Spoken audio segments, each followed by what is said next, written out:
A gap year is typically a year-long break after college during which students engage in various educational and developmental activities, such as travel or some type of regular work. Students who took gap years typically achieve a growth in maturity and are better prepared to benefit from higher education or decide the form of education they wish to pursue. In 2018, a girl from England took a gap year to travel before she started to look for jobs. She met a guy on a dating app and went out on a date with him, but weirdly enough, she just disappeared afterward. Hello everyone, let's investigate here. Today, we will be talking about a deadly romantic date. Grace Millane went on a date with the guy she met on Tinder and just disappeared from the face of the earth. What happened to her? Did she get kidnapped? Or did something horrible happen to her? Let's get right into today's story.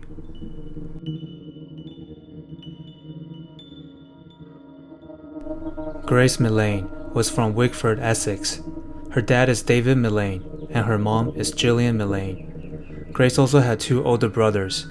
She had recently graduated from the University of Lincoln with a bachelor's degree in advertising and marketing, and decided to go on a backpacking tour during her gap year instead of working right away. Grace's family showed their support for her decision, and the first country she visited was Peru. After staying there for 2 weeks, she entered New Zealand on November 20th, 2018, and traveled around the Upper North Island. She arrived in Auckland on November 30th. After 2 days, it will be Grace's birthday. She is extremely excited to celebrate her birthday in New Zealand. Grace stayed in a hotel named Bay's Backpackers on Queen Street. The hotel is cheap, but you will have to share the room with another person. After checking in at the hotel, Grace went on Tinder and tried to find her date for the night. Soon, she matched with a guy named Jesse Kempson and went on a date with him that night. According to Grace's roommate, she has not returned to the hotel since December 1st. On December 2nd, Grace's family tried to contact her and wish her a happy birthday, but were unable to get a hold on her. They thought Grace might have partied a little too hard on the previous night, so they did not think too much of it. But for the next 3 days, they still couldn't contact Grace. Therefore, on December 5th, they finally called the New Zealand police. David and Gillian also came to New Zealand to help in search for their daughter. Here's a short clip from one of the press conferences.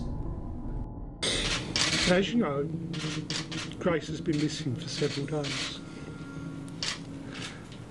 We last had contact with her on Saturday the 1st of December, and as a family we've been extremely concerned for her welfare. Grace is a lovely, outgoing, fun-loving, family-orientated daughter. Grace has never been out of contact for this amount of time. She's usually in daily contact with either her mother, myself, her two brothers, members of the family on social media. The police pulled all the footages of the surveillance camera around Queen Street, and luckily, they spotted Grace in several locations. On December 1st, around 5 p.m., Grace left the hotel and walked to Sky City, Auckland's central business district. Sky City is only about 400 meters away from the hotel. As you can see from the footage, Grace met up with a man and gave him a warm hug. As you all guessed, the guy is Jesse Kempson, whom she met on Tinder earlier. They talked and walked around Sky City for a bit before going to a bar and having a few drinks. Around 7 p.m., they went to a restaurant next to the bar for dinner. Here, you can see the two getting real intimate. Jesse kissed Grace, and Grace reciprocated. After Jesse left for the bathroom, Grace texted her friends back home about this new boyfriend of hers. After just one night, the two already looked like a couple. They went back to Jesse's hotel, and this was the last time Grace was seen. Jesse quickly became the primary suspect, and police contacted him right away. Jesse was born in December 1991, and according to him, his parents passed away when he was young, and was adopted by a wealthy family. He also lived in Australia for 6 years and funded a chain restaurant there, and is currently playing baseball in an amateur league in New Zealand. Jesse seems like a cool guy, right? With this narrative, Grace found him extremely attractive, but the truth is, he lied. He is just an ordinary kid who grew up with his grandparents after his parents divorced. He worked as a bartender and actually got fired from his job just a day before he met Grace.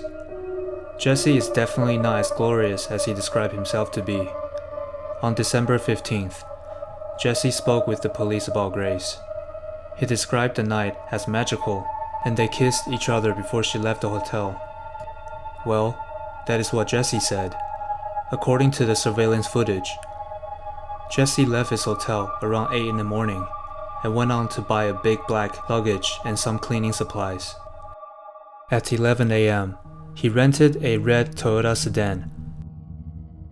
Surprisingly, he went on another Tinder date in the afternoon, but the girl thought there was something off about Jesse. He kept asking her if she ever heard of Waitakere Ranges, and that a friend of his is currently investigating a murder case, and that the body might have been buried there. After the date, Jesse rented a carpet cleaning machine. But why? Jesse lived in a hotel. You don't need to clean the room. Housekeeping will do it for you. Around 9:30 p.m., Jesse moved 2 luggages onto the Toyota sedan.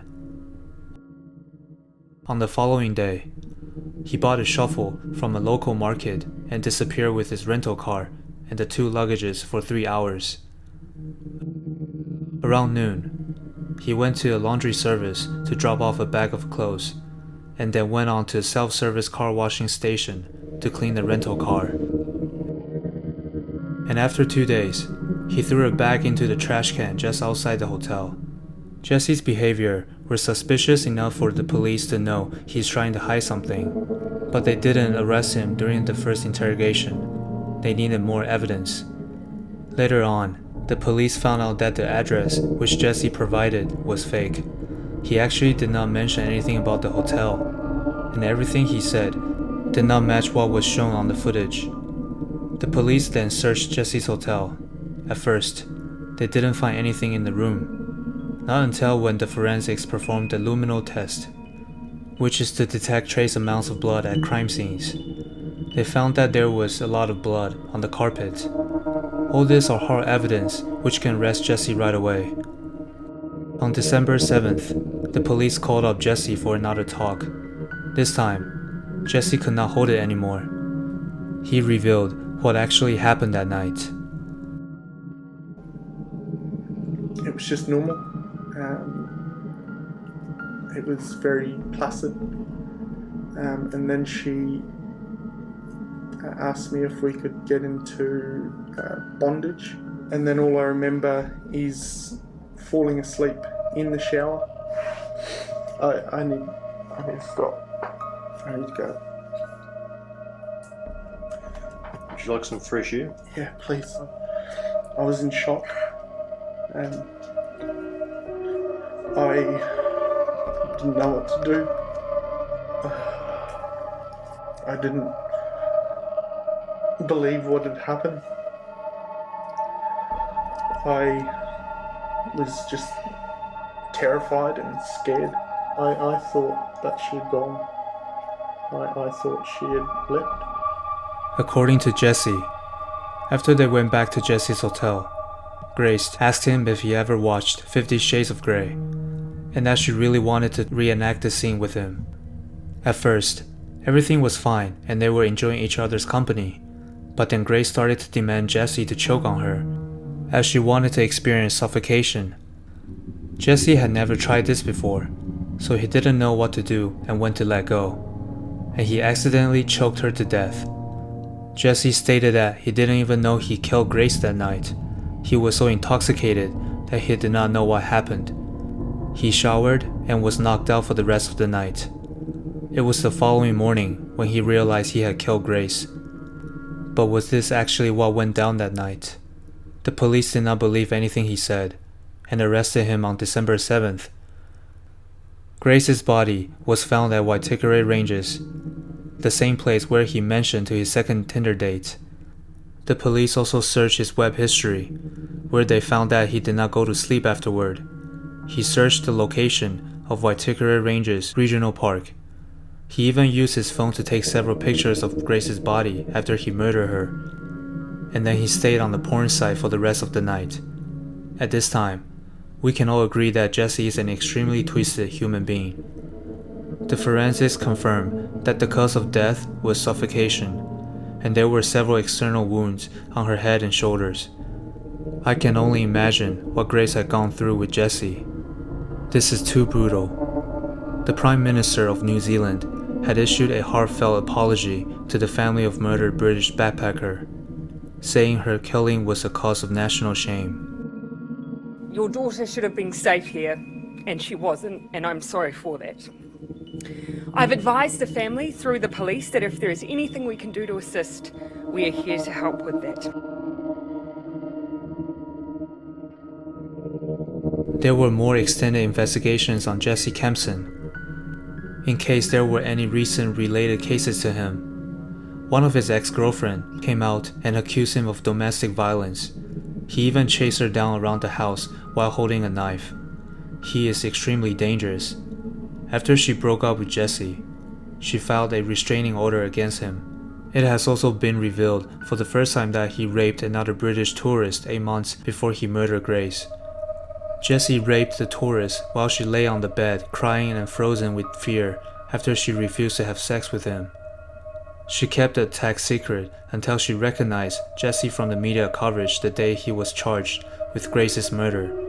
Jesse has now been sentenced to a total of 11 years in jail for the 2 recent trials, to be served concurrently with the 17-year minimum sentence for Grace's murder. But he plans to appeal against both new convictions. There were more sad news from the Millane family. After attending her daughter's trial, David was diagnosed with terminal cancer and left the world in November of 2020. The Millane family was once a happy family, but now David and Grace are gone. Things will never be the same for them anymore. Throughout the investigation on this case, I was infuriated because I read some comments saying that it was Grace's fault for going to the hotel with a stranger she met online, and that she should have known better. I think everyone is responsible for his or her own choice, and definitely has the freedom to decide how they want to meet new people. Of course, using dating apps like Tinder is the fastest way to meet new friends, but people are not always what they appear to be online, so we all should be aware of the risks of meeting a stranger online. What happened to Grace was truly a tragedy, and we should all learn from this incident to better protect ourselves in a foreign country.